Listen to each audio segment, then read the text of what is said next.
In the grey mountains, where the northern lands met the southern realm, war had been burning for many days. Walls were torn apart by fire, villages swallowed by smoke, and even the river seemed to have forgotten its own name. No one spoke of victory anymore. They only asked whether they would survive the night. Then, just when everyone believed the darkness would never end, the White Tower City and the Kingdom of Mist Harbor agreed to a 10-day truce beneath a lunar eclipse. The scroll had no golden edges and no prophecy. It carried only the seals of 2 exhausted kingdoms, yet those 10 days became the turning point for many lives.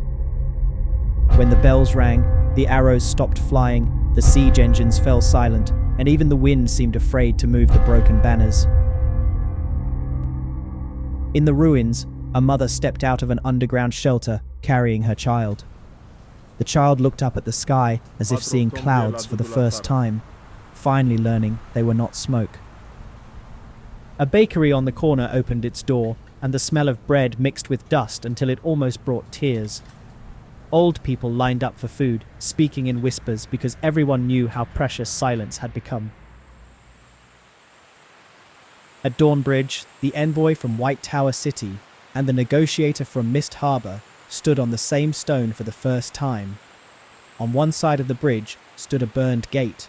On the other, the campfires of an army that had not yet gone cold. They did not shake hands. Instead, they looked down at the river beneath them. It flowed through battlefields and graves alike, reminding them that time never stops for anyone's hatred. White Tower envoy said, 10 days, that is all we ask. 10 days for the wounded to be carried away, for children to return home, and for the missing to be found. Mist Harbor negotiator said, 10 days is not peace, but if we cannot keep even 10 days, then tomorrow will never come.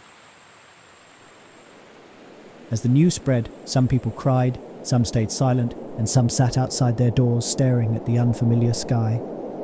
For the displaced, the truce was not a victory. It was a chance to breathe again. For the soldiers on the front line, it was not the end of war, but the first moment they saw that the enemy was also just another tired human being. Still, everyone understood how fragile those 10 days were. The banners on the mountain ridge had not yet been fully lowered, and the horns in the distance had not truly gone quiet. Peace had not arrived. It had only taken a seat beside the fire, giving the land a little time to remember what it meant to be human again. By the 10th dawn, Dawnbridge was once more wrapped in thin mist.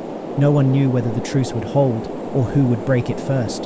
But for those 10 days, someone had embraced a family member again, someone had eaten warm bread again, and someone had dared to believe that the world might contain more than destruction.